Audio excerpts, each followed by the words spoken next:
안녕하십니까. 행복한 아침 이재용입니다. 안녕하세요. 장예인입니다. 새로운 한 주가 시작되는 월요일인데 오늘이 12월 25일 크리스마스입니다. 지금 주무시는 분들이 더 많을 거예요. 그럴 것 같긴 합니다만 그래도 정말 오늘을 기다리신 분들이 꽤 많을 거예요. 네. 사랑하는 친구, 가족, 또 연인들과 함께 행복한 크리스마스, 또 이 연휴를 즐기시기 바랍니다.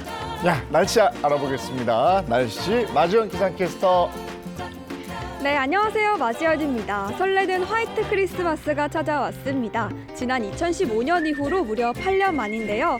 보시는 것처럼 제 뒤에도 하얀 눈이 쌓여 있고요. 지금도 약하게 눈발이 날리고 있습니다. 네, 오늘 크리스마스 날씨 어떤지 이어서 전해주세요. 네, 오늘 전국이 흐리고 중부를 중심으로 눈이 오겠습니다. 눈은 대부분 오전에 그치겠고요. 일부 지역은 오후까지 오락가락 이어지겠습니다. 네, 현재 중부 곳곳에 시간당 1에서 3cm의 강한 눈이 내리면서 대설특보가 발효됐습니다. 오늘 수도권과 충청에는 최대 7cm의 많은 눈이 올 텐데요. 운전하실 때 또 걸어 다니실 때도 빙판길 조심하셔야겠습니다. 오늘 바깥 활동하신다면 미세먼지도 신경 써주셔야겠는데요. 스모그가 유입되면서 서쪽 지역은 종일 대기질이 탁합니다. 동쪽은 대기가 건조하고 바람이 불어서 불조심하셔야겠습니다. 네, 추위가 한결 누그러졌지만 여전히 아침에는 영하권입니다. 서울 영하 1.5도, 강릉 0.3도, 광주는 영하 0.3도로 시작하고 있습니다. 한낮에는 기온이 영상권으로 오를 텐데요. 서울은 3도, 대전 4도, 대구는 6도 예상됩니다. 네, 연말 연시에 큰 한파 걱정은 없겠고요. 당분간 평년과 비슷한 기온을 보이겠습니다. 오늘 사랑하는 사람들과 행복한 성탄절 보내시기 바랍니다. 날씨였습니다.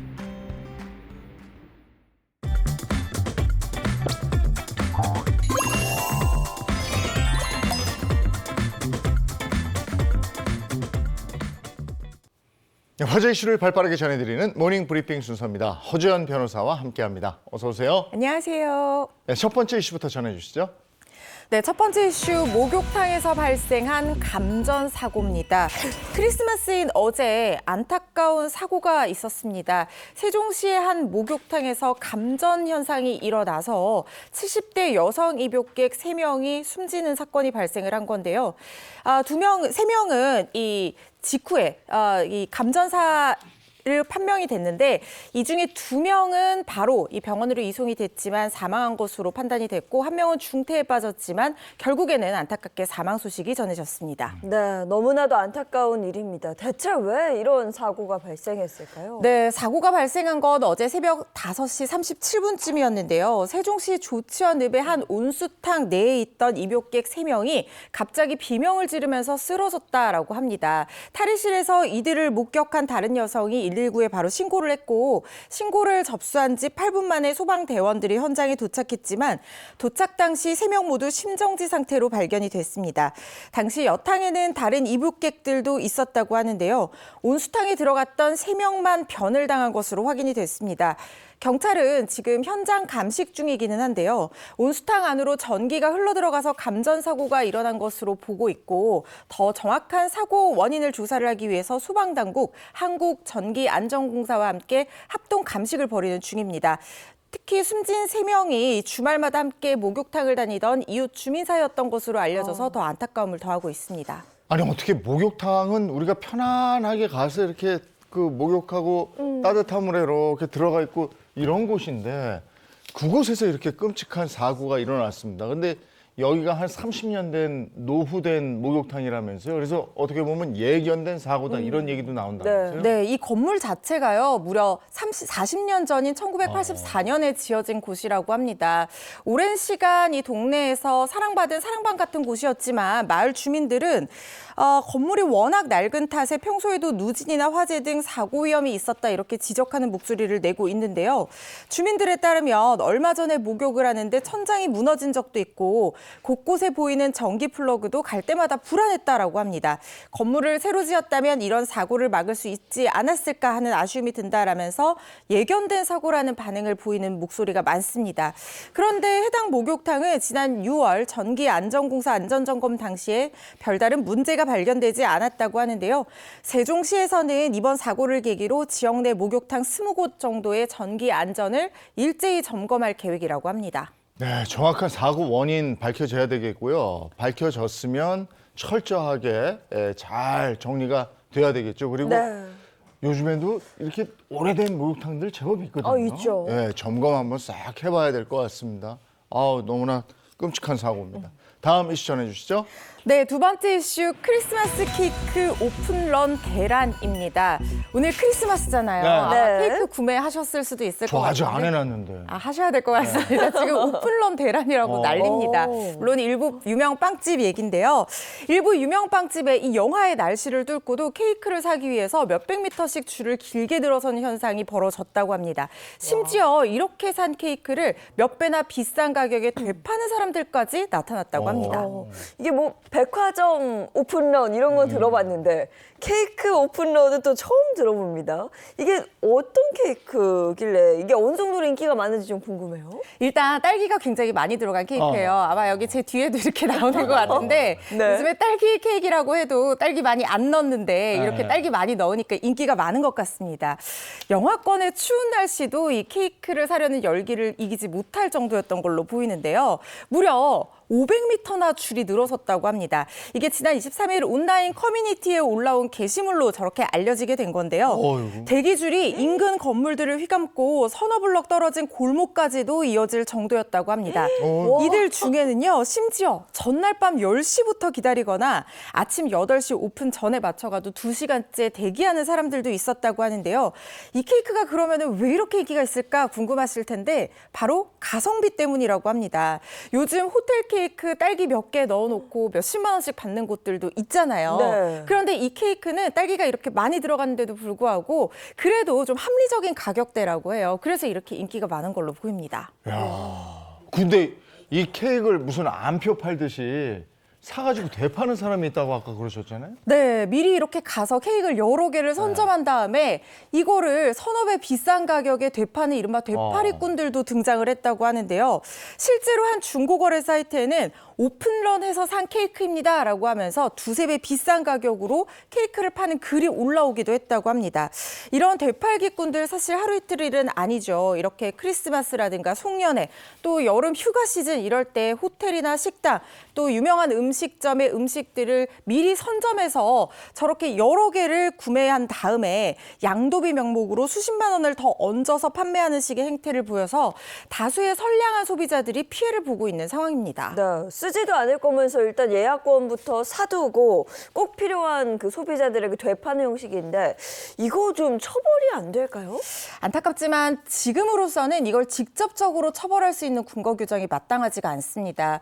물론 암표 행위에 대해서는 우리 경범죄처벌법에서 범죄 행위로 규정을 하고 처벌하는 규정이 있긴 한데요. 처벌 수위도 미미하고 이게 오프라인에서 일어나는 그런 공연 현장, 공연장 근처, 뭐 야구장 근처 이런 곳에서 벌어지는 암표 거래만 처벌하는 규정이다 보니까 이렇게 온라인에서 웃돈을 얹어서 개인 간 거래를 하는 중고 거래 형식을 직접적으로 처벌할 수 있는 규정은 지금으로서는 마땅치가 않습니다.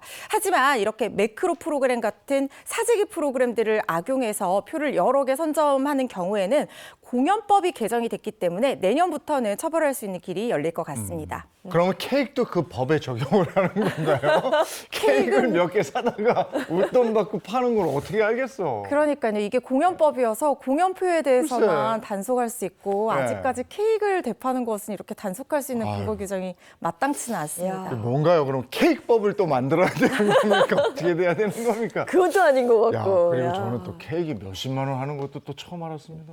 굉장히 비싸다. 그래요. 야. 네. 다음 이슈 전해주시죠. 네, 세 번째 이슈, 기지를 발휘해 마약범을 잡은 택시기사입니다. 누군가가 전화해서 대뜸 수원역이지 마중 나와. 이렇게 하면 여러분들은 어떻게 생각하실 것 같나요? 저는 그냥 장난 전화인 줄 알고 끊어버릴 것 같거든요. 그런데 이 전화를 받은 한 경찰관은 달랐습니다. 뭔가 수상하다는 것을 직감을 했는데요.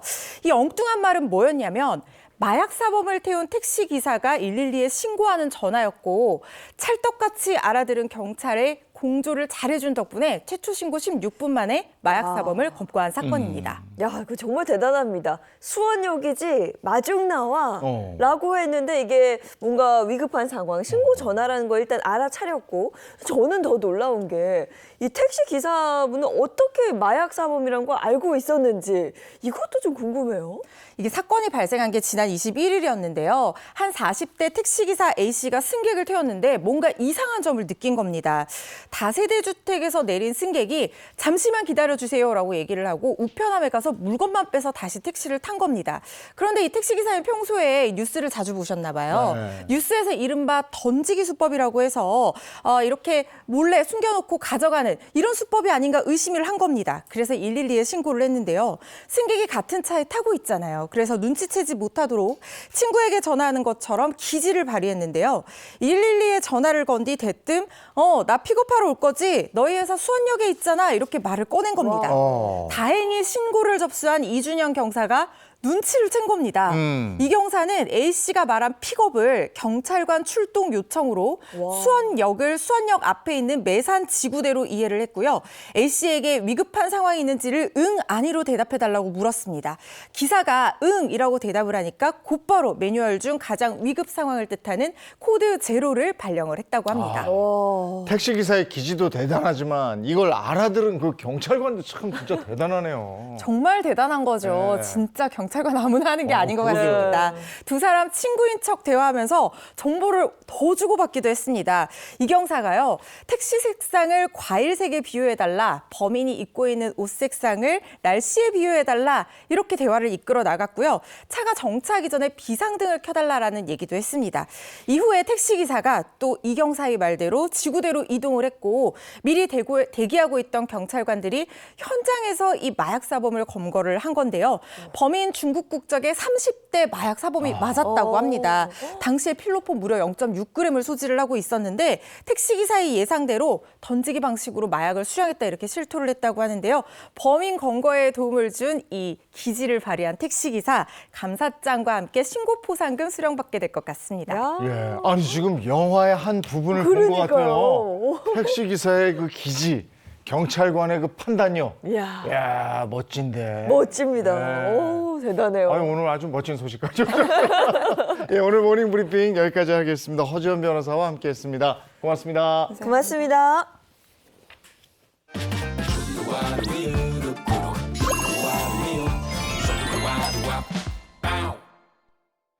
요즘 정말 저출산 문제가 심각하긴 심각하죠. 주변에서도 보면 결혼을 하고 싶은데 아이는 낳고 싶지 않아요. 네. 이런 사람들 많이 봐요. 맞습니다. 네. 굉장히 심각한 사회적인 문제인데 이런 와중에 합계 출산율이 증가폭을 전국에서 가장 크게 기록한 곳이 있다고 해서 좀 다녀와 봤습니다. 과연 어떤 곳인지 또 그것은 어떤 부분이 달랐을지 저와 함께 확인해 보시죠. 올해 0.6명대로 내려앉을 거란 전망이 나왔습니다. 우리나라는 처음으로 이 데드 크로스에 진입했습니다.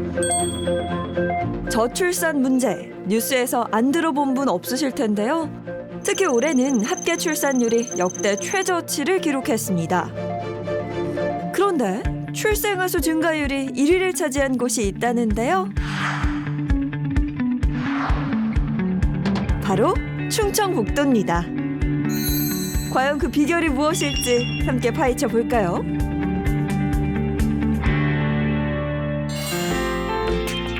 이곳은 충북에 위치한 한 병원, 바로 산부인과인데요. 여기에서도 특히 방문할 곳은 난임연구소라고요? 연구원들이 열심히 일하고 계신데요. 여긴 어떤 일을 하는 곳일까요? 이곳은 무균 배양실로서 난자를 채취해서 그다음에 배양하는 그런 곳이 되겠습니다. 요즘은 갈수록 결혼 연령이 늦춰지고 있는데요. 그러다 보니 난임센터에서 시술을 받는 분들이 많아지고 있다고요. 그중에서도 건강한 난자를 채취해 동결하는 난자 냉동 시술을 많이 받는다고 합니다. 그런데 이 난자 냉동 시술과 충청북도의 출생률에는 어떤 상관이 있나요? 조건에 해당하는 분들은 충북도 내 의료기관에서 시술비 지원을 받을 수 있습니다. 그래서 환자분들도 부담을 덜 느끼십니다. 아, 충북에서는 전국 최초로 난자 냉동 시술비 지원을 시작하고 있었는데요.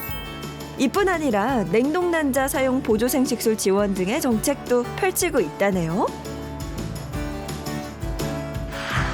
또 충북의 다른 정책을 알아보기 위해 도착한 이곳. 여기에선 어떤 정책을 볼 수 있을까요? 임산부분들이 주문 사이트를 통해서 주문하시면은 주문서를 출력해서 유기농 농산물을 선별 포장하는 작업을 하고 있습니다. 임산부들이 직접 산모 코드를 입력해서 원하는 농산물을 주문하고요. 주문서대로 농산물들을 선별해 이렇게 임산부 꾸러미로 잘 포장하고 있습니다.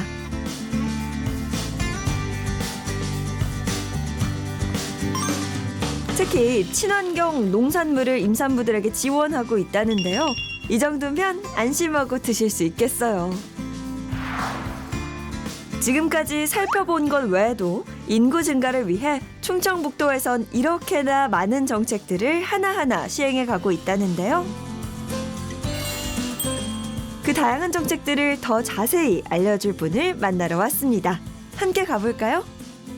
안녕하세요. 정예인입니다. 자, 오늘은요. 대한민국 인구 증가를 위해 다양한 임신, 출산 지원 사업을 펼치고 있는 충청북도에 나와 있습니다. 오늘 정책 관련해서 함께 이야기 나눌 김영환 충북도지사님 소개합니다. 안녕하세요. 네, 안녕하십니까? 네, 반갑습니다. 아하. 와, 대한민국 인구 증가와 관련해서 충청북도가 일을 참 잘하고 있다는 소식이 들려서 제가 또 이렇게 찾아왔습니다. 아슬아슬합니다. 아슬아슬한데 이제 지난해에는 15등, 16등 되던 네.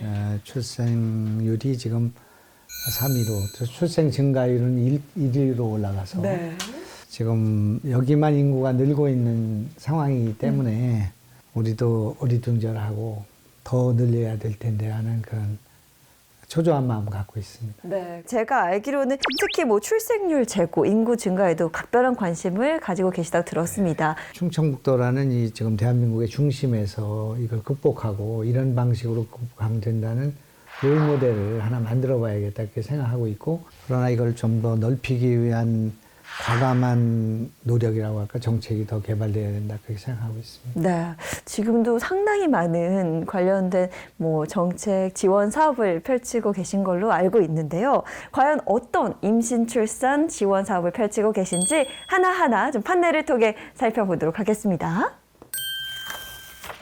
네, 가장 먼저 출산 육아 수당 시행입니다. 우선 우리 도는 지금 1,000만 원을 지원을 하고 있는데, 물론 이제 5년에 걸쳐서 나눠주긴 합니다. 정부가 주고 있는 그 육아수당 있지 않습니까? 0세부터 1세까지는 100만 원씩 주고, 1세부터 2세까지는 70만 원 주고, 이런 수당까지 다 합쳐서 많이 받는 분은 5,320만 원 정도를 5년 동안 받는 것 같습니다. 네. 네, 그러나 아이를 낳아서 기르는 것은 지금으로서는 굉장히 많은 부담이고, 또 경력 단절이 오기 쉽고, 또 육아를 위해서 많은 시간을 써야 되기 때문에 전혀 아깝지 않은 돈이라고 생각하고, 이게 실효를 거둘 수 있다면 더 늘려야 되겠다 그렇게 생각하고 있습니다. 네, 이어서 다음 지원 사업도 한번 보겠습니다. 자, 다음 지원 사업은 임산부 전담 구급대 운영입니다. 이건 무슨 얘기일까요?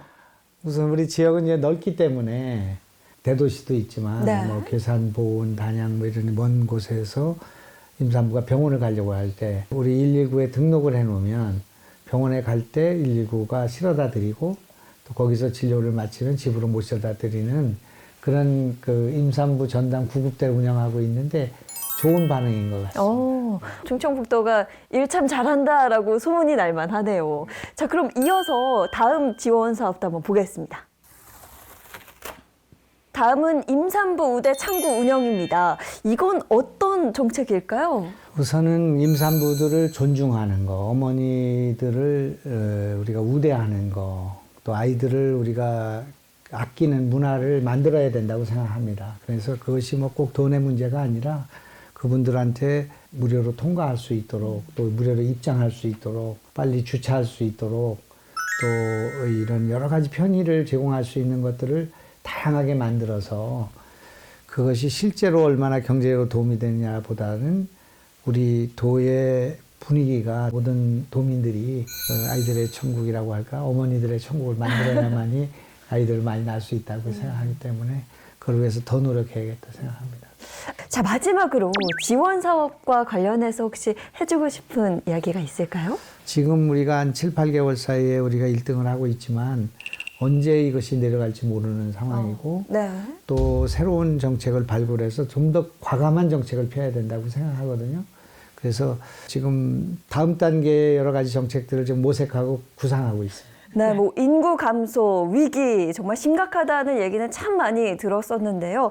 이런 알찬 지원 사업들이 많이 시행이 돼서 정말 오늘보다 내일 더 살기 좋은 대한민국이 됐으면 하는 바람입니다. 오늘 좋은 말씀 감사합니다. 네, 맞습니다.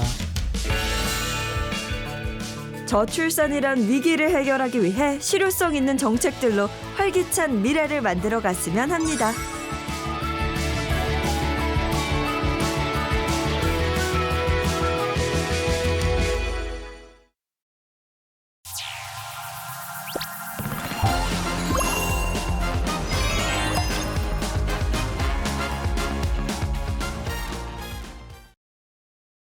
네, 이번엔 자동차 관련 얘기 나누겠습니다. 방송인 박수림 씨 그리고 이민중 기자입니다. 어서 오세요. 안녕하세요. 메리 크리스마스입니다. 반갑습니다. 자, 오늘 준비한 주제는 뭐예요? 네, 해마다 이맘때면요. 전 세계 자동차 기업은 물론이고 이 대형 IT 기업까지 바쁘게 준비하는 행사가 있습니다. 바로 매년 1월 이 미국 라스베가스에서 열리는 지상 최대 IT 쇼 이 CES입니다. 특히 이 한국이 이 IT 강국이다 보니까 이 CES에서 빠질 수가 없는데 그래서 오늘 준비한 주제 바로 이 CES 2024에 총출동한 국내 기업들입니다. 전 세계 그야말로 기술력 있는 기업들은 다 모이는 행사죠. 네. 1년마다 열리는 CES를 기다리는 기업들이 있을 정도니까. 네, 꽤 많을 겁니다. 올해는 국내 기업들이 네. 총출동했다니 경쟁이 상당히 뜨거웠을 것 같은데요. 이번에 한국은 얼마나 많은 기업이 참석했을까요? 자, 이번에 우리나라 대한민국은 1,600여 개의 기업이 미국 라스베이거스로 출발할 예정입니다. 자, 3,500여 개의 기업이 참가하는데 우리 한국이 중국과 미국에 이어서 세 번째로 많이 참가하는 기업으로 이름을 올렸습니다.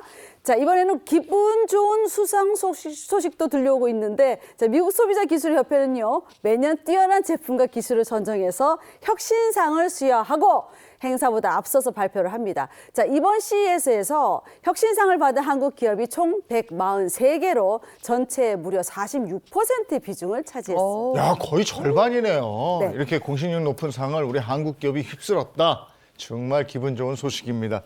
이번에 수상한 제품들 대표적으로 어떤 게 있습니까? 네, 우선 이 국내 기업 중에 가장 많은 혁신상을 받은 기업이 있는데요. 네. 총 33개의 혁신상을 받은 이 전자제품 제조업체 엘사입니다. 엘사는 야외에서 자유롭게 콘텐츠를 즐길 수 있는 이 신개념 휴대용 스크린과 서빙 로봇, 신개념 커피 머신 등 독창적인 생활 가전을 선보였고요. 받을만해요. 이 이거. 기술력을 인정받아서 최다 수상이라는 영광을 받았습니다. 아니, 진짜 받을만 해요. 맞아요. 대단합니다. 네. 흥미로운 제품들이 많은데요. 그러면 또 다른 수상작은 뭘까요? 네, 국내 또 다른 전자제품 제조 기업인 이 S사도 이 최고 혁신상 3개를 포함해서 총 28개의 혁신상을 받았습니다. S사의 이 AI 기술이 바로 이 가장 주목받았던 신기술인데요. S사는 이 AI 기술을 통해서 에어컨과 냉장고, 세탁기 같은 생활 모든 가전제품을 제어할 수 있는 기술을 선보였고요. 게다가 에너지 사용량도 효과적으로 줄일 수 있어서 이 지구 환경을 보호하는 미래 기술로 높은 평가를 받았다고 합니다. 네, 정말 많은 볼거리가 예정돼 있는데 그런가 하면은 또 국내 자동차 기업들도 오랜만에 이 CES 무대에 복귀할 예정이라고요. 그렇습니다. 자, 2019년 이후에 5년 만에 정말 오랜만에 선보이는 기업인데 CES에 참가합니다. 국내 자동차 기업 K사입니다. 자, 오랜만에 핵심작과 함께 돌아온 K사는요. 이번에 선보일 기술에 대한 힌트를 짧은 티저 영상을 통해서 공개를 했는데 자, 제가 영상을 보여드릴 텐데 여러분도 한번 보시고 뭘 의미하는 걸까? 어떤 기술일까 한번 생각해 보시기 바랍니다. 영상 보시죠. 동그랗고 투명한 공이 이리저리 굴러갑니다. 그러다가 자, 네모난 물체를 만납니다. 그러면 정사면처럼 모습이 변합니다. 그리고 얼마 지나지 않아서 동그란 물체를 또 만나면 또다시 동그란 공으로 변합니다. 자, 이 기술에 대해서 간단하면서 직관적으로 설명한 영상인데 어떤 기술인지 짐작이 되십니까? 돼요? 모두 기술인지 모르겠고 네. 그냥 약간 상황에 따라 자유자재로 이제 변화. 역시 아나운서 똑똑해. 예인 씨 똑똑해. 이게 바로 특수한 목적에 따라서 모습을 바꾸는 미래형 모빌리티 PBV라는 거예요. 이걸 표현한 겁니다. 앞으로 미래 자동차 시대 하면은 PBV에 대한 이야기를 빼놓을 수가 없는데요. PBV라는 게 버스도 됐다가 이동식 병원도 됐다가 식당도 되었다가 하는 식으로 디자인과 실내 공간을 아주 유연하게 바꿀 수 있는 모빌리티를 말합니다. 그러니까 K사는 앞으로 PBV가 미래의 사회 곳곳에서 활용될 것이고 또 해마다 33% 정도 성장해서 2025년에는 130만 대에 달할 것으로 전망을 했습니다.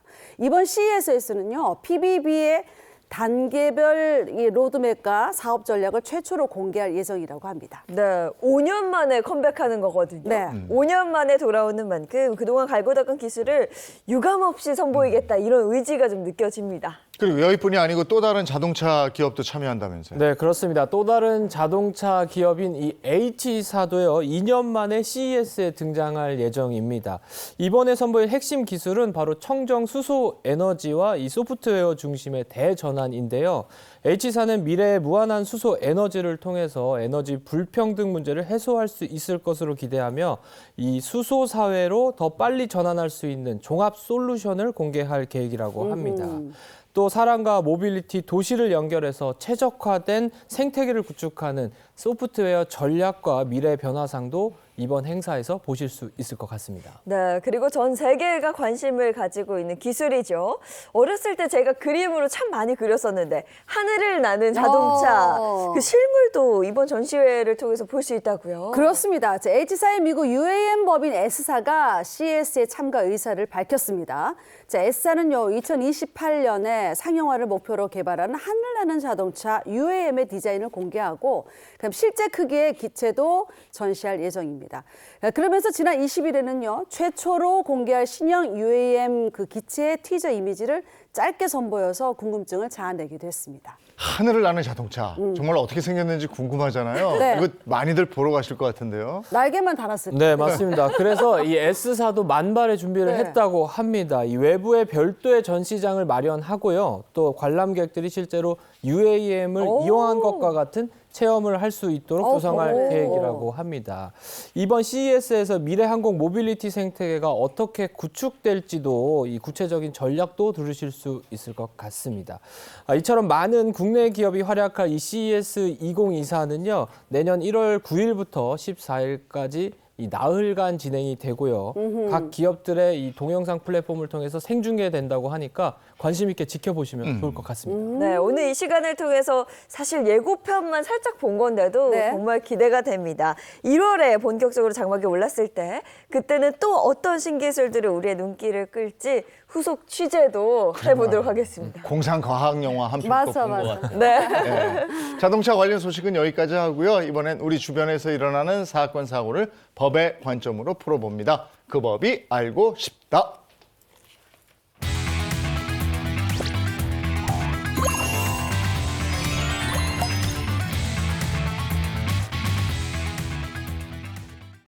네, 월요일을 항상 유쾌하게 만들어주는 2호선 상담심리 전문가 함께합니다. 어서 오세요. 안녕하세요. 반갑습니다. 네, 반갑습니다. 그리고 오늘도 유익한 법을 알려주실 이고은 변호사 그리고 허주연 변호사 함께합니다. 반갑습니다. 반갑습니다.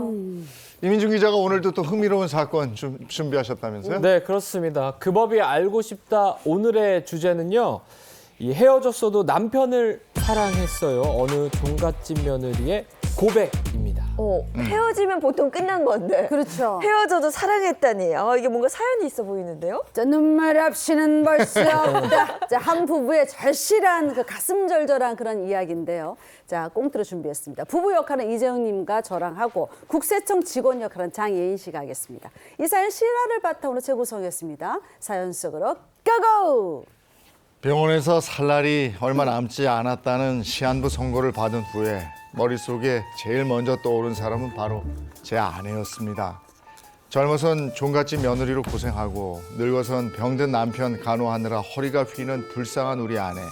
그래서 저는 더 늦기 전에 아내를 놓아주기로 했습니다. 당신 왜 일어나 있어요? 의사가 일어나지 말라고 그러잖아. 어서 더 누워요. 아유, 저봐. 아유, 어떡해. 여보, 내가 당신한테 꼭 해주고 싶은 선물이 있어. 일단 이 종이에다가 사인을 좀 해주겠어? 예? 아니, 합의 이혼 신청서. 이게 무슨 소리예요? 이혼이라니요? 이게 뭐긴 뭐야. 당신 족쇄를 내가 풀어주는 거야. 참, 나 같은 놈 만나서 평생 고생 많이 했지. 이혼하고 재산 분할하면 평생 돈 걱정 안 하고 살 수 있을 거야. 남은 생 당신 하고 싶은 거 하면서 훨훨 따라다니라고. 알겠지? 아니, 무슨 죽을 날 받아놨어요? 그래도 내가 명색이 종갓집 며느리로 시집 와서 제 세상 차린 세월이 얼만데 조상들의 양심이 있으면 당신 하나쯤 금방 낫게 해줄 거예요. 그러니까 마음 독하게 먹고 꼭 일어나야 돼요.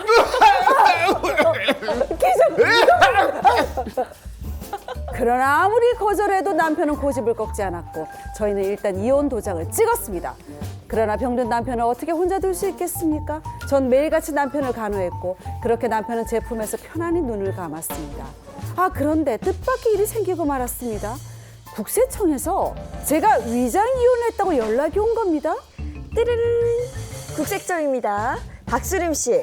이혼한 후에도 매일같이 남편 병원 출석하셨던데 맞나요? 네, 맞습니다. 병간호하려고 한 건데 그게 무슨 문제라도 아주 큰 문제죠. 네? 지나가는 사람 아무나 붙잡고 좀 물어보세요. 누가 이혼한 배우자를 간호해 주냐고요. 두 분은 지금 위장 이혼하신 거니까 재산 분할하신 돈 그거 세금 내세요. 세금. 그럼 병든 남편을 모른 척해요 누가? 세금 고동하는 사람들은 피도 눈물도 없어요? 예? 저야말로 지나가는 사람들을 붙잡고 물어보고 싶습니다. 남편이 불쌍해서 병간호했다는 이유로 세금을 내야 한다니 이게 말이 됩니까? 이 억울한 세금을 제가 내야만 하는 걸까요? 야, 뭐 이거 병간호했다고 진짜 세금을 어떻게 내야 된 된다? 거지? 이거 구체적으로 어떻게 된 거야? 이 수십 년간 종갓집 맏며느리로 살아온 여성 김성실 씨의 사연입니다. 김 씨는 1년에 제사를 10번 가까이 하는 집에서 이 자녀 4명을 키웠던 뚝심 있는 여성이었는데요. 네. 세월이 지나서 이 제사에 관여했던 집안 어른들도 돌아가시고 이제 김 씨가 좀 편하게 사는가 싶었는데 또 시련이 찾아왔습니다. 이 70대 남편 박장남 씨가 이 간 기능이 나빠지면서 수시로 혼수 상태에 빠지게 된 겁니다. 이 남편이 쓰러질 때마다 아내는 119를 불러서 이 병원에 옮기느라 진땀을 뺐는데 아내도 힘들지만 이 아픈 남편 앞에서 내색은 하지 못했다고 합니다. 아내도 사람인데 당연히 그게 힘들죠. 근데 그런 아내를 보는 남편의 마음도 너무 속상하고 힘들었을 것 같아요. 맞습니다. 이 남편도요 아내에게 늘 미안한 마음을 가졌다고 하고요. 어느 날 의식을 되찾은 남편이 이 아내에게 마지막 선물을 주고 싶다면서 이렇게 부릅니다. 그 마지막 선물이 바로 이 이혼이었는데요. 이 남편은 재산이 한 100억 정도 되는 재력가였는데 그중에 절반인 50억 원을 아내에게 주면서 그동안 힘들게 살았으니까 이제는 정말 당신 하고 싶은 대로 편하게 살아라 이렇게 당부를 했다고 합니다. 이 남편의 거듭된 설득에 김 씨도 결국 받아들였고요. 네? 이 두 사람은 황혼 이혼을 결정하게 됐습니다. 아니, 근데 저는 늘 느끼는 건데 어떻게 이렇게 돈이 많은지 모르겠고요. 그러게 그 돈 다 어디 절로 갔구나. 그리고 또 한 가지 이 사례가 참 특별한 게 이 남편이 사실 이 아내에게 이 정도의 돈을 이혼하면서 주는 사례가 과연 이렇게 있을까? 이것도 그렇고 또 이 아내가 안 받겠다 그래서 아내를 또 막 설득을 해요.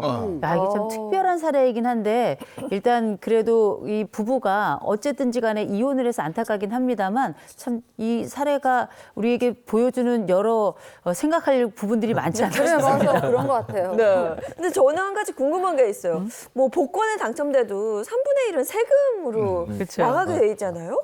근데 지금 남편이 준 50억 네. 이거 세금 한 푼도 안 내고 받을 수가 있는 거예요? 지난주에 제가 저번 주에 말씀을 드렸죠. 이게 재산 분할이라고 하는 거는 내가 어떤 권리를 받는 게 아니라 이 혼인 기간 중에 부부가 공동으로 형성된 자산에 대해서 내 몫을 찾아오는 개념, 즉 증여세의 부과 대상이 되지가 않습니다. 따라서 김 씨가 남편 재산 100억 중에 50억을 받는다 하더라도 이에 대해선 증여세 한 푼 내지 않고 그대로 받을 수가 있는 거죠. 그런데 웬일인지 이 김 씨가요.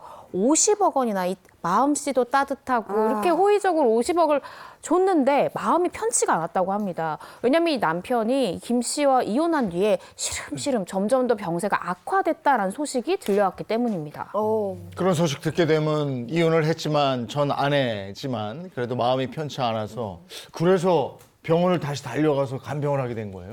네, 아내가 아무래도 이 전 배우자긴 하지만 남편이 신경이 쓰여서 도저히 이 견디기가 힘들었던 모양이에요. 그래서 병원으로 달려갔다고 합니다.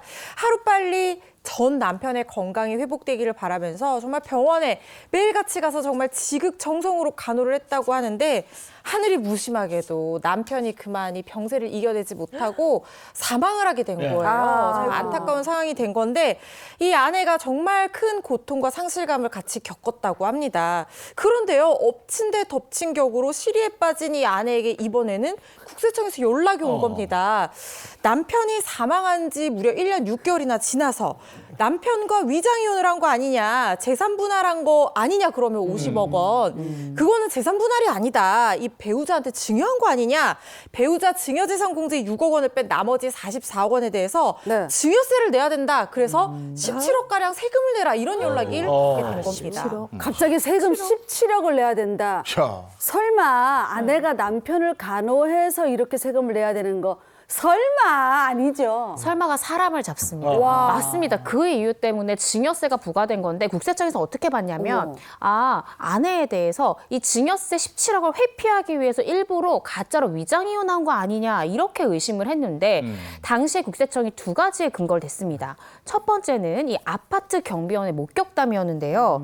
이 남편이 살던 아파트 경비원이 이렇게 진술한 거죠. 아니, 사모님이 남편분 병간호 하시려고 자주 같이 병원에 가는 걸 내가 봤다. 이렇게 진술을 했고 두 번째는 이 남편이 사망 직전에 구급차로 이송이 될 때 작성한 구급활동 일지가 있었는데 그 일지에 보호자란에 김 씨의 이름이 딱 있고 관계를 배우자 이렇게 썼다는 거죠. 그래서 국세청은 이런 증거를 토대로 이거는 가장이혼이다. 이거는 가짜기 때문에 당시 증여세 17억 다시 내라 이렇게 부가처분을 했던 거죠. 근데 저희가 이 스토리를 지금 들었잖아요. 이 스토리를 들어볼 때 이 아내가 내가 세금 회피하려고 일부러 이혼했다 이런 거는 아닌 것 같은데 아니 그러면 아내 입장에서는 좀 억울하지 않나요? 억울하죠. 그렇죠. 아내는 이 억울함을 이 가눌 길이 없어서 네. 방법을 찾아봤는데 이럴 때 또 방법이 있습니다. 우리 법에서는 다 절차를 마련을 해두고 있어요. 조세 불복 절차들이 마련이 돼 있거든요. 이렇게 나에게 부과된 세금에서 나는 이의가 있다라고 할 때는 90일 이내에 뭐 심판 청구라든가 심사 청구 이런 것들을 제기를 할 수가 있어요. 그래서 이 아내도 조세 심판원에 이 세금 부과 처분이 너무나 억울합니다라고 하면서 심사 청구, 심판 청구를 제기를 했거든요. 그러면서 만약에 내가 세금을 줄이는 게 목적이었다면 나는 이렇게 위장이용 같은 걸 할 게 아니라 상속을 받았을 거다 이런 얘기를 했어요. 왜냐하면 계산을 해봤더니 상속을 받았다고 하면 세금을 10억가량 줄일 수가 있는 상황이었기 때문입니다. 그럼 이혼을 안 했다면 세금을 10억 이상 줄일 수 있었다는 거예요? 그렇죠. 그러니까 그럼 뭐예요? 이게 어떻게 된 거냐면 네.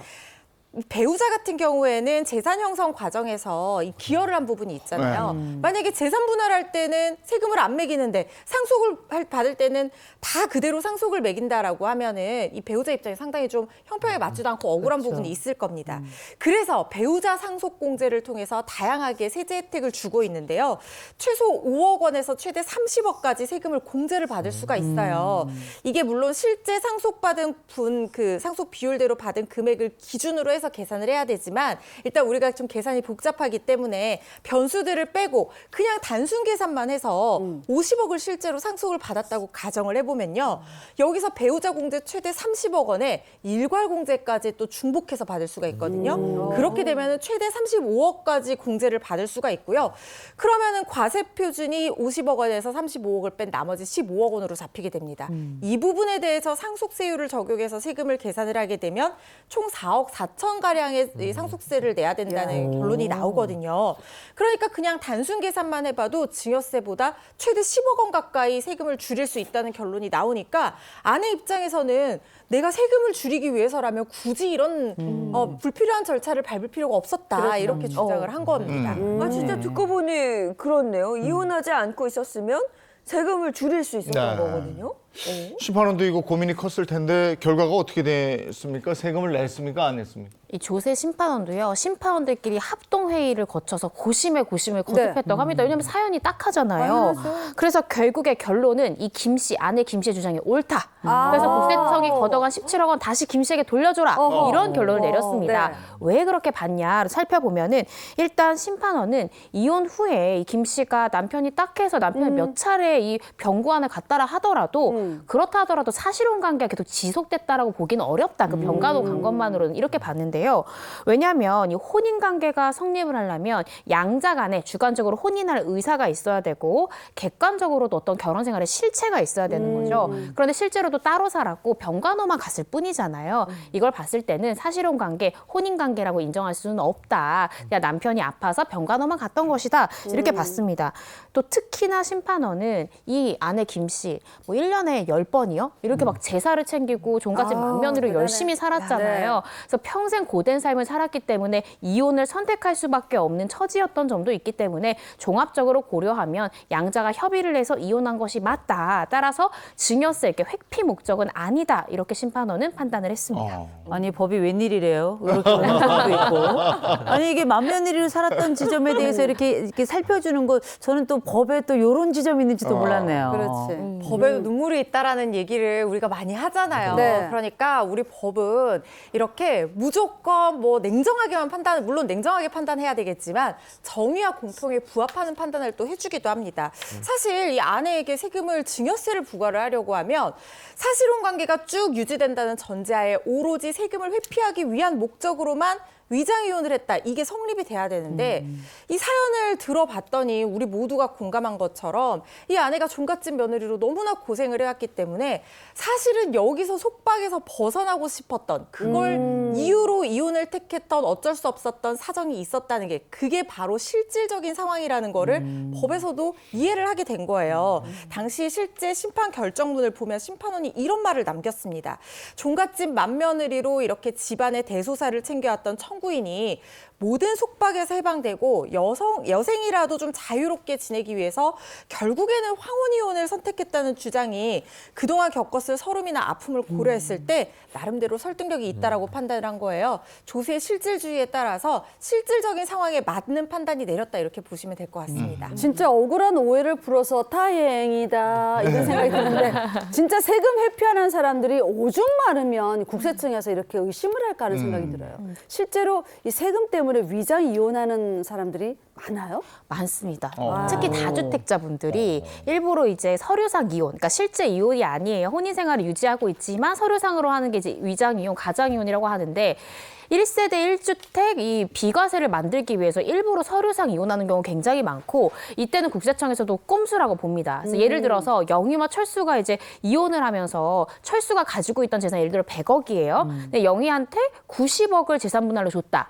증여세를 회피할 목적으로. 근데 실질적으로 이혼이라고 보기도 어렵고 실제로 같이 살고 있고 그 실질은 증여세다라고 국세청이 딱 보면은 원래는 사실 아시잖아요. 10년 이상 살면 5대5로 나눈다. 즉 100억에 대해서 영희가 주장할 수 있는 권리는 50%이기 때문에 그 초과하는 40억 원에 대해서는 증여세가 부과될 수가 있습니다. 그러니까 이거를 밝혀내는 게 이제 국세청이 해야 될 몫인데 실제적으로 이런 부분을 세세하게 밝혀서 증여세가 부과된다라고 하면 가산세까지도 붙을 수 있거든요. 맞아. 그래서 이런 가장이혼, 위장이혼 절대 하시면 안 됩니다. 네, 알겠습니다. 또 이 까다로운 세금에 아유, 어렵네요. 하면 안 돼. 네. 하면 안 돼. 그 법이 알고 싶다. 오늘 여기까지 하겠습니다. 고맙습니다. 고맙습니다.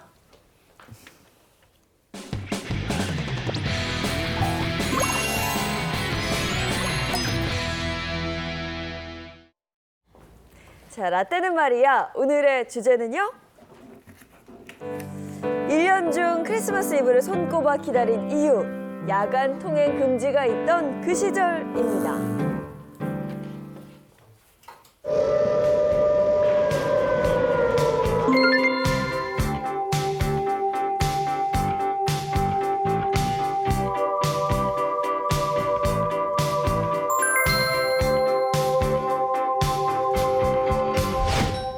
지난 옛일 모두 기쁨이라고 하면서도 아픈 기억 찾아 헤매이는 건 왜일까?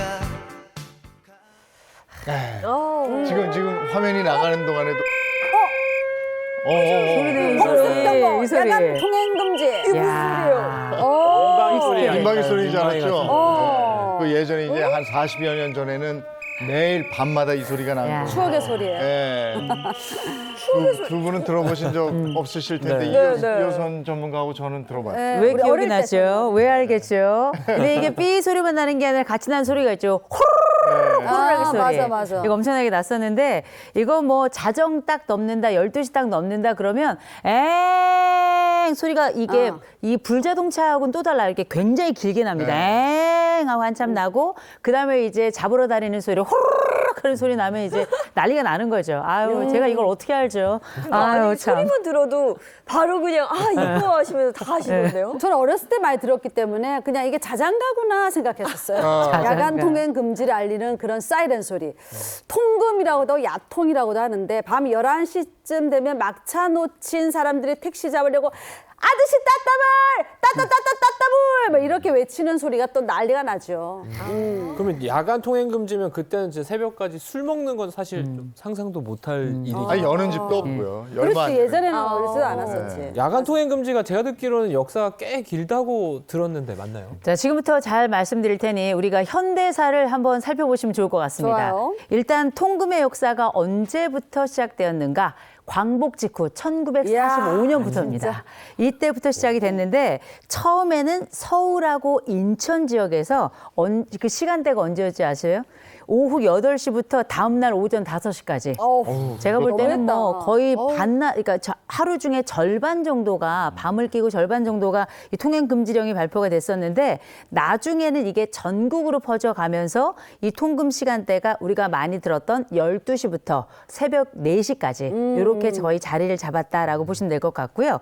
처음에 그럼 이 통금은 왜 시작하게 됐는가? 첫 번째 이유는 치안이 목적이었습니다. 치안 유지. 그래서 어떻게 치안을 유지할 것인가 고민을 하다가 이걸 발령한 이유가 뭐냐면 그때 당시만 해도 치안이 좋지 않은 곳이 꽤 많았다 이렇게 알려져 있었고 그리고 이제 이 또 하나의 목적 중에 하나가 치안 중에는 범죄율 얘기가 있죠. 범죄율을 낮추는 게 또 하나의 이유가 됐었는데 이게 이렇게 쭉 이어지다가 언제 사라졌는가? 1982년 1월 6일 요때부터 드디어 36년 4개월 만에 이 통금의 역사가 끝나게 되게 됩니다. 이게 보니까 80년대 초반까지도 통금이 있었던 거거든요. 그리고 국민들이 그 24시간의 자유를 얻은 지 그 얼마 안 된 것 같아요. 기간만 놓고 보면. 네. 그러면 그 시절에 그러면 밤 12시 딱 땡 하면 그때부터 딱 통행 금지가 이렇게 되는 그런 식인 거예요? 일단 이제 예고 같은 게 있어요. 텔레비전에서 네. 그게 나왔는데 밤 10시가 되면 라디오나 TV에도 이렇게 자막 제가 기억이 나요.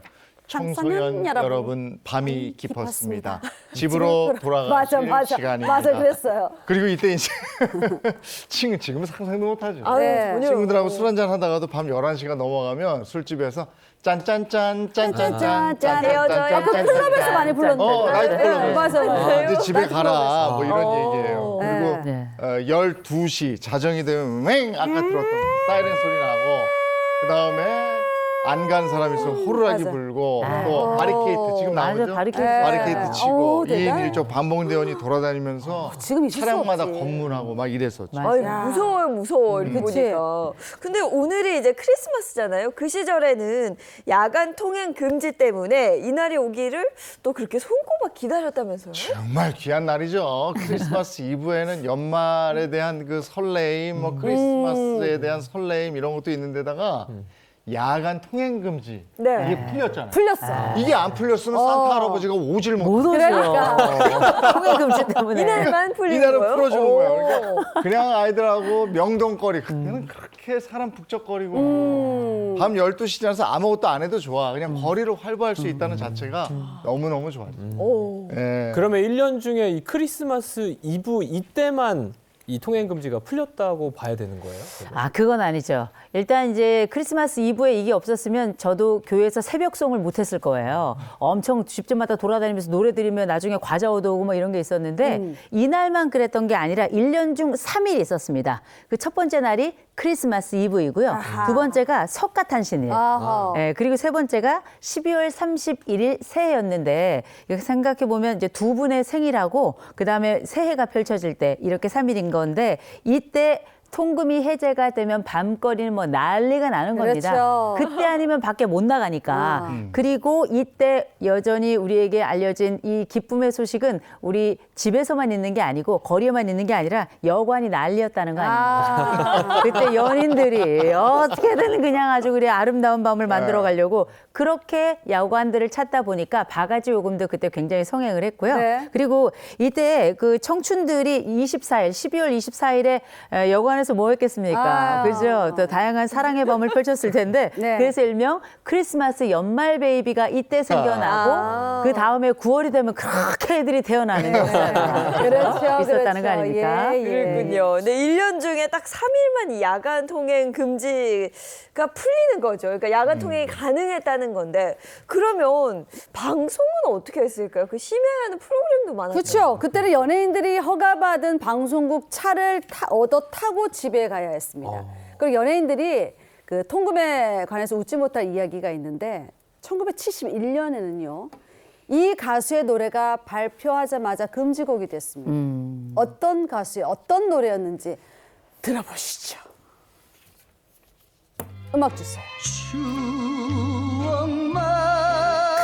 배우 선생님 남겨놓은 젊은 날의 불장난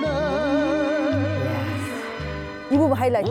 원점으로 돌아가는 영시처럼 자, 가우 배우 선생님의 원점으로 돌아가는 영시처럼 이 영시의 이별 이 곡이 발표하자마자 그냥 금지곡.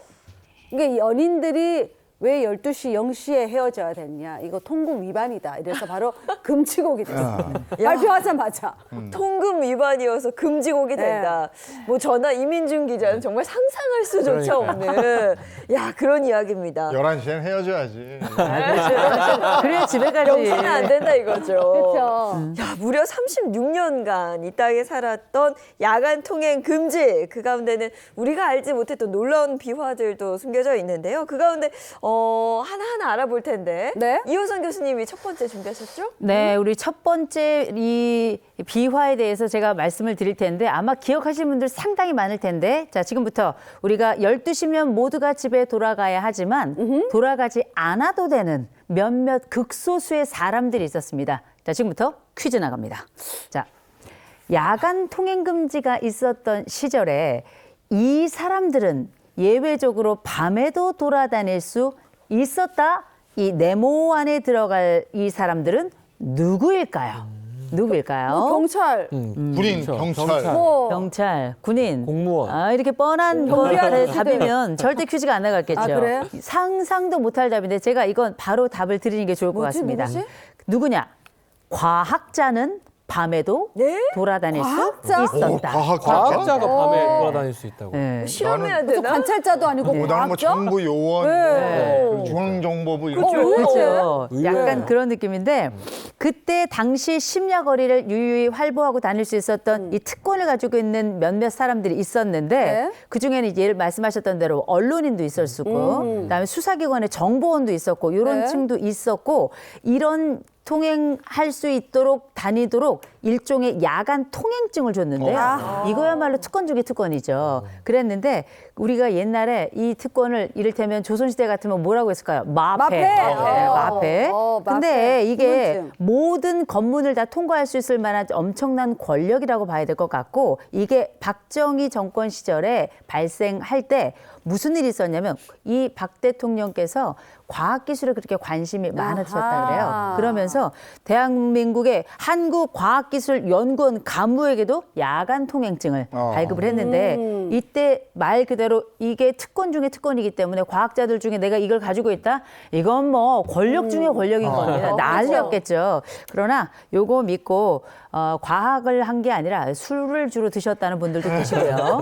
또 놀랍게도 이 증을 위조해가지고 도둑들이 그렇게 성명을 했다. 이렇게도 알려져 있습니다. 놀라운 비화네요. 그러면 당시 과학자들 외에 또 야간 통행증을 가지고 있는 사람들이 있었을까요? 있었죠. 보통 공무원들, 뭐 의사들, 그리고 신문 기자 이런 사람들이 야간 통행증을 받을 수 있었고요. 신분이 확실한 사람이자 야간 통행을 부득이하게 필요로 하는 사람에게만 부여했습니다. 1950년대는요, 전국에 단 2만여 명뿐이었어요. 그러니까 그러다가 시간 지나면서 그 DJ들도 라디오 진행해야 될 거 아니에요. 그러니까 가수 이장희 씨, 윤영주 씨 등 심야 생방송 라디오 진행하던 DJ들도 야간 통행증을 받을 수 있었습니다. 근데 그러면 이 통행증이 없는 사람이 있을 거 아니에요? 그 사람이 밤에 돌아다니다가 이렇게 잡혀요. 그렇게 되면 바로 뭐 처벌을 받나요? 어떻게 처벌 잡혀서 받죠. 받아야죠. 처벌 받아야죠. 단속에 걸린 사람들은 통금 시간이 끝날 때까지 네. 경찰서나 파출소에 억류됐다가 또 풀려나기도 했고 호송차에 실려가기도 했고 또 직결 심판에 넘어가서 얼굴 가리고 있어. 벌금, 무료 어떻게 처분 받아야 되는데 쓰기고 당시만 해도 야간 통행금지법 위반이라는 제목이 있었던 그래, 거예요. 법이 있었어. 이게 제목이라고 제목이야. 말씀하셨으니까 지금 얼굴을 다 가리고 사진 찍을 때 그죠? 야, 이거 놀라운 비화입니다. 그럼 그 시절 또 다른 비화 이번에 수림 씨가 준비하셨다고. 자, 두 번째 비하 제가 준비했습니다. 자, 그 시절 통금은 밤 12시부터 시작해서 새벽 4시가 돼서야 해제가 됐어요. 여기서 문제 나갑니다. 통금이 해제되는 새벽 4시에는 요거 하기 좋은 시간이었다. 해장하기 좋은 시간. 어머, 여기서 해장하기. 술 무슨 집에서 마시고? 그래, 말이 안 되잖아. 4시에는 뭐 하기 좋았어요? 통금이 해제되는 새벽 4시에 뭐 신문 돌리기 좋은 시간이었어요. 우유 배달하기 좋은 시간이죠. 정답은 네. 도둑 잡기 좋은 시간이었어요. 도둑 잡기 좋은 시간. 이거 당시에 경찰들만 알고 있었던 비밀이래요. 야간 통행 금지가 해제되는 시각이 새벽 4시였잖아요. 근데 일반 시민들은 통금이 해제되자마자 대문 열고 외출하는 경우가 극히 드물었어요. 근데도 4시 정각이 되기를 기다렸다는 듯이 대문을 슬쩍 밀고서 바깥으로 나오는 사람이 있다면 그건 도둑일 가능성이 컸다는 거죠. 그래서 당시 경찰들은 방범대원을 데리고 주택가 골목에 막 잠복하고 딱 기다렸다가 4시가 되자마자 뭐 보자기에 값비싼 물건, 뭐 항상 그때 보자기 왜 싸들고 나오는지 몰라. 그 싸들고 나오는 도둑들을 여러 차례 이렇게 검거를 했다고 합니다. 그거는 눈썰미 좋은 경찰들은 진짜 알았을 것 같아요. 그렇죠. 보통 뭐 새벽 4시에 무언가를 막 싸들고 나온다. 비밀스럽게 나올 그런 일이 집에서는 없거든요. 뭔가 다른 목적이 있을 것이다라는 생각을 하고 도둑을 잡았던 거네요. 그렇죠. 혹시 그럼 이 검문을 피해서 약간 이렇게 숨어서 꼼수를 부리는 사람들 이런 사람들도 있었을까요? 있겠죠. 왜 없겠어요? 꼼수가 통하던 지역이 있었답니다. 지역이 재밌는데 있었다고? 아주 네. 유명한 일화인데 70년대 네. 경상북도 상주시 당시에는 상주군인데 네. 한 대포집에서 총각들이 술집이죠. 네. 총각들이 무슨 믿는 구석이 있는지 밤늦도록 술을 마셨답니다. 그리고 새벽에 술집에서 나오자 경찰을 향해서 나 잡아봐라 이러고 어디론가 막 도망갔대요. 근데 이상하게도 경찰들이 이 총각들을 쫓아가지 않았다는 거예요. 알고 보니까 상주시에서 다리 하나만 건너가면 충북 고은 땅이었는데 당시에 충북은 통행 금지가 없어서 단속을 못했다는 거예요. 충북은 관할 지역에 없었구나. 따라서. 그래가지고 왜 저희 아버지들 얘기 들어보면 그 술꾼들 사이에 유명한 얘기가 있잖아요. 충남에서 술 먹다가 통금 이제 사이렌 울리면 바로 그 한 걸음 딱 건너면 충북이잖아요. 야, 그러니까 그러면 못 거기서. 잡아갔다 이런 얘기들이 있어서 야. 반드시 술은 그 경계에서 먹어야 된다.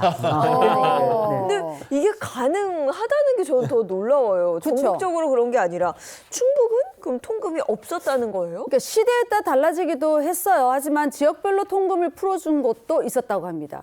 그러니까 제주도와 울릉도는 바다 건너라서 비교적 안전하다는 이유로 1964년 통금이 해제됐어요. 근데 충북은 유일하게 내륙이라서 이것도 안전하다고 판단해요. 그래서 1965년에 통금이 해제가 됐어요. 또 경주시 등 관광지 등도요, 통금 제외 대상 지역이었습니다. 그러니까 이런 이유로 밤새도록 술 마시고 싶으면 가까운 관광지로 향하는 사람들이 많았다고 합니다. 진짜 그걸 알고 밤에 있으니까. 술 한잔 하려고 이렇게까지 노력해야 되는 거 아니까 저는 상상도 할 수 없는 일이긴 한데. 술이 먹일래. 아니 그럼 이런 야간 통행 금지가 이제 역사 속으로 사라진 건 좀 언제쯤이었던 거예요, 그러면? 그 야간 통행 금지가 폐지된 게 1982년입니다. 82년인데 그러면 왜 하필 이때냐 우리가 질문하게 되죠. 이게 결정적인 계기가 86 아시안 게임하고 88 올림픽이 있었던 겁니다. 그래서 이 통금이라는 게 기본적으로 신체의 자유를 압박하는 거기 때문에 돌아다니지 못하게 하는 거니까요. 그래서 86 아시안 게임하고 88 올림픽을 앞두고 통금은 그대로 둔 채 우리가 국제 경기를 치르는 건 있을 수 없다. 이렇게 판단을 해서 사실상 통금을 해제하게 되는 건데 요 또 다른 비하인드로 우리가 많이들 생각하고 있는 것 중에 하나가 우리가 요때가 그 전두환 정부 시절이잖아요. 요때 일명 3S 정책이라는 게 있었습니다. 3S, S가 세 개인 거죠. 첫 번째는 스포츠, 두 번째 스크린, 세 번째가 섹스. 그래서 일명 사람들이 정치에 관심을 갖지 않고 여기에 몰입하게 해서 사실상 이제 정권을 마음대로 휘두를 수 있었던 하나의 아주 상징적으로 우리가 보통 3S를 이야기를 하는데 요런 것들이 일명 통금을 해제하는 또 하나의 숨은 목적이었다. 뭐 요런 얘기들도 있는데 믿거나 말거나. 네. 자, 야간 통행 금지 이제는 역사 속으로 사라졌습니다. 마지막 비화는 이재용 아나운서 준비하셨죠? 네. 자, 퀴즈로 준비를 해봤습니다. 네. OX 퀴즈인데요. 네네. OX판을 들어주시면 되겠습니다. 오. 방금 1982년 야간 통행 금지가 사라졌다고 말씀드렸는데요. 그렇다면 2023년 우리나라엔 아직도 야간 통행이 금지된 마을이 있다면 O 아니면 X 들어주시면 되겠습니다. 하나, 이거는 둘, 셋. 들어주세요. 말이 안 되죠. 저는 옵니다. 근데 아니 X인데 자유 대한민국에 이게 가능해요? 저는 이걸 어떻게 맞출 수 있냐, 자신이 네. 있냐 하면 네. 이게 X면 이런 문제가 안 나왔죠. 그럴 것 같기도 한데. 그럴 수 있지만 아니, 제 딸내미 친구네 집은 야간 통행 금지가 있어요. 아, 그 집은 있어요. 개별적으로. 그럴 수 있죠. 아파트 옆동인데 그거는 그 마을이 아니잖아요. 없을까? 없을 자, 거. 정답은 O입니다. 오예요. 그렇죠. 우리나라에는 아직도 야간 통행이 금지된 마을이 있습니다. 와, 어디예요? 어디예요? 그러니까 어디 가능해요? 전 들어본 적도 없거든요. 사실. 네, 있다고. 궁금해요. 자, 어디냐 궁금하시죠? 지도를 보면서 얘기하겠습니다. 네. 바로 비무장지대 안에 있는 단 하나의 마을 대성동 마을입니다. 비무장지대. 이곳은 내비게이션에도 나오지 않는 지역인데 철책도 없이 북한을 마주한 유일한 민간 마을입니다. 마을에서 군사 분계선까지 거리가 약 400m에 불과하고요. 성인 걸음 기준으로 5분이면 어머. 바로 북한에 도착. 5분이면? 진짜 가깝구나. 네. 그러니까 빈무장지대 안에 민간인이 살고 있을 줄은 저는 몰랐어요. 그럼 여기가 개성공단이랑 굉장히 가깝다? 5분 거리? 그러니까 이 너무 가까운데요? 대성동 마을이요. 파주보다도 북한 개성이 더 가까운 마을이고요. 그렇다 보니까 이곳은 항상 경계가 삼엄해서 주민들의 안전을 위해서 농사할 때도 무장 경계 태세라고 그러고 네. 또 매일 저녁이면 주민들 수를 체크하고 네. 자정부터 새벽까지 야간 통행 금지가 시행되는 유일한 동네라고 그럽니다. 이게 대한민국인가 싶어요. 맞아, 저는 맞아, 이런 지역이 사실 대성동이 있다는 건 알고 있었는데 이게 이런 조건 속에 있다는 건 그렇지, 전혀 그렇지. 몰랐고요. 그래서 우리가 대성동이 앞쪽에 늘 붙는 수식어가 있잖아요. 자유의 마을. 네. 제가 보니까 안자유의 마을. 안자유의 마을. 이게 사실 주민들 입장에서는 좀 불편하지 않나? 저는 좀 너무 답답할 것 같아요. 그렇죠. 네. 그래서 이 동네에는 파격적인 혜택이 두 가지가 있습니다. 네. 첫 번째 혜택이 바로 세금 면제. 아 그래요? 이게 너무 좋다. 큰데? 네. 그리고 또 대한민국 국민 모두에게 해당하는 납세 의무가 여긴 없는 거고 두 번째가 병역 면제. 네. 대성동 주민이면 군대에 가지 않아도 돼서 한때는 이 동네가 검색어에 오르기도 하고 이랬습니다. 이 방송 보고 이사 많이 가실 것 같아. 느낌도 들지 왠지. 아니 이거 뭐 상속세나 증여세도 면제되나 이거 진짜 세금이 궁금한데? 없죠. 세금이 엄청 큰데요. 세금이 없고 병역 면제까지. 네. 야 엄청난데요? 근데 어쨌거나 우리나라에서는 그럼 대성동 빼고는 지금 통금이 다 해제된 거잖아요. 된 거죠. 그러면 갑자기 그 시절에 통금이 갑자기 해제됐을 때는 굉장히 사람들이 좀 혼란스러워했을 것 같은데. 뭐가 혼란스러워요? 너무 좋지. 무슨 뭐가 혼란스러워. 이날만 손꼽아서 기다리고 있었는데 얼마나 기다렸는데. 아니 안 당해봐서 그래요. 안 그러니까요, 당해봐서. 당연히 우리가 조금 더 편하고 좋고 그다음에 자유로운 것에 대한 적응은 더 빠를 수밖에 없는데 아닌 게 아니라 1989년에 우리나라에 최초로 24시간 편의점이 들어오게 됩니다. 야, 그리고 이때 들어왔구나. 1998년이 되면 우리가 많이 밤을 지새웠던 찜질방의 역사가 이제 시작이 이야. 되고요. 또 24시간 식당, 또 맞아, 뭐 맞아. 운동하는 피트니스 센터 이런 것들이 막 우후죽순으로 들어오게 되는데 24시간, 야. 근데 이게 사실 우리에게 편리함도 주고 거기에 따른 경제적인 굉장히 큰 성장도 이익들도 많이 가져왔는데 이제 문제는 뭐냐?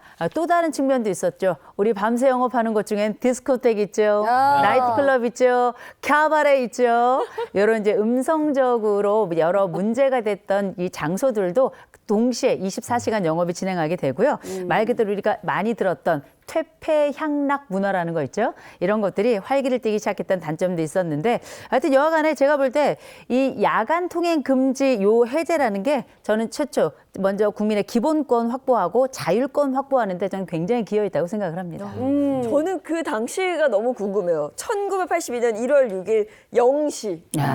그때 모습은 어땠을까요? 막 자유를 만끽했을 것 같은데. 그러니까 초반에는 네. 날마다 크리스마스 이브였던 거야. 그렇지. 그러니까 이제 들뜨지요. 맞아. 그냥 뭐 밖에 다닐 수 있으니까. 그럼요. 그러니까 갑자기 자유가 주어진 거야. 내가 뭘 해도 돼. 12시부터 4시까지. 그렇지. 나와 있어도 돼. 제가 82년에 고등학교 2학년이었는데 고2 때니까 얼마나 돌아다니고 싶겠어요. 그렇죠. 그리고 그땐 독서실 간다 그러면 다 끝났거든요. 독서실 가서 밤새 공부하겠다는데. 말리지 않죠. 그래가지고 그냥 시내까지 걸어가 보기도 하고. 그럼요. 그냥 엉뚱한 짓 많이 했습니다. 그때는 가족들끼리 나와가지고 밤에 저희 집 식구들은 그때 통금 해제되고 온 식구 저희가 형제가 넷이거든요. 온 식구가 다 나와서 일부러 밤에 걸어 다녔어요 동네를. 근데 우리만 나온 게 아니라 온 동네 사람들이 다 나왔었어요 그렇지. 그때. 근데 그러니까- 그것도 이제 뭔가 풀고 우려하잖아요. 이거 네. 갑자기 우리가 이렇게 하다가 통금을 풀어주면 이 사람 방종하는 거 아니야? 조금 그래요. 잠깐 그래. 그렇죠. 근데 그러다가 각자의 스타일에 맞게 맞아요. 라이프 그럼요. 돼요. 다시 질서가 잡히죠. 누가 시키지 않아도. 그 과도기는 있는 거예요. 과도기. 그럼요. 네. 독립됐을 때 대한독립 만세 외치듯이 82년대 딱 해제되면서 대한통금 만세! 대한통금 따단! 그때만 외치고 막 그랬을 것 같아요. 네. 그때 저 10살이었거든요. 아, 10살. 저희 부모님이 어디 밤에 나갔다 오시겠다 나가시더라고요. 그래서 저 통금인데 왜 나가시지 했더니 그게 해제가 됐던 거예요. 해제됐다고. 근데 저는 어렸을 때 진짜 아버지가 이제 직장 생활하고 좀 네. 늦게 끝나고 네. 헐레벌떡 집에 이제 12시 다 돼가지고 그럼 집에서 걱정하는 거야. 아이고 이 양반 어떻게 그러면 일단은 12시면 못 돌아다니니까 다음날 새벽 4시에 들어와야 되거든요. 그렇죠. 아, 그렇지. 네. 맞아. 그러니까 12시 임박했는데 안 들어오면은 집에서 어머니가 걱정하고 네. 아버지가 요 임박했을 때 헐레벌떡 들어오면서 아이고 큰일 날 뻔했어. 아이고 큰일 날 뻔했어. 맞아. 이러고 들어오던 기억이 있습니다. 저희 아버지는 경찰서에 몇 번 계셨네요. 아, 그리고 이제 약간 이게 통행이 이렇게 금지가 풀리고 나서 전체적으로 국민 시간대가 다 뒤쪽으로 밀렸잖아요. 그러면서 그렇지, 저희 맞아. 아버지가 그렇게 늦은 시간에 술이랑 담배 심부름을 그렇게 시키셨어요. 맞아. 옛날 애들한테 그런 거 시켰으니까. 네. 예, 저희 아버지 지금은 금주하시고 금연하십니다. 네. 지금도 이렇게 술집이 많지만 그때 확 늘었어요. 맞아요. 그러니까 아까 퇴폐 향납업이 네네. 막 늘었다고 그랬는데 그 시기였던 것 같아요. 그렇죠. 그러니까 그때는 일찍 자고 일찍 일어나고 뭔가를 오전에 낮에 뭔가 업무를 다 했었는데 지금 같은 경우는 그냥 12시 이후에 아예 그냥 난 새벽에 일해. 그게 편해. 연예인들도 노래 작업할 때 다 새벽에 하잖아요. 네. 뭐든지 밤에 새벽에 많이 하게 되는 것 같더라고요. 근데 예전에 방송했던 네. 그 선배들 얘기 들어보면 그땐 진짜 마피였다고 그러더라고요. 그, 그 방송하셨던 그 뭐 기자, 아나운서 이런 네. 분들은 그게 있었잖아요. 야간 통행증. 네. 통행증이 통행증이 그때 차도 네. 귀한 시절이었죠. 그렇죠. 그렇죠. 차 타고 이렇게 가다가 탁 하면 참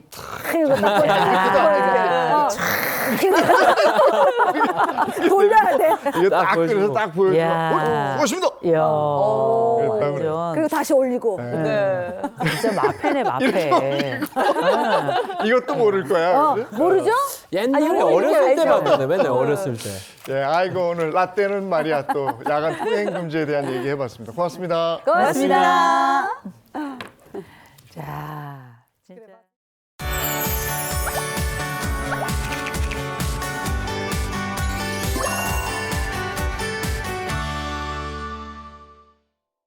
초대형 미디어 아트를 볼 수 있는 서울라이트 DDP 2023 서울이 오는 1월 1일까지 동대문 디지털 플라자에서 열립니다. 디지털 네이처를 주제로 펼쳐지는 이번 축제에서는 DDP의 거대한 외벽에 대자연의 모습과 디지털화된 도시가 생생하게 그려진다고 하는데요. 특히 올해가 마무리되는 31일 밤 11시부터는 새해맞이 카운트다운 행사가 진행된다고 합니다. 5,000발의 불꽃을 하늘 위로 쏘아올리며 2024년을 더욱 화려하게 맞이한다고 하는데요. 전 세계인들이 함께 대한민국 서울 한가운데서 이루어지는 카운트다운을 함께 즐길 수 있게 될 것 같습니다. 이 밖에도 크리스마스 마켓과 여러 기업이 주최하는 이벤트까지 마련될 예정입니다. DDP가 갖고 있는 문화적 자산을 서울라이트의 콘텐츠를 통해서 DDP에 내방을 하셔서 가족들과 같이 누릴 수 있는 다양한 프로그램과 같이 서울라이트를 만끽해 주셨으면 감사하겠습니다.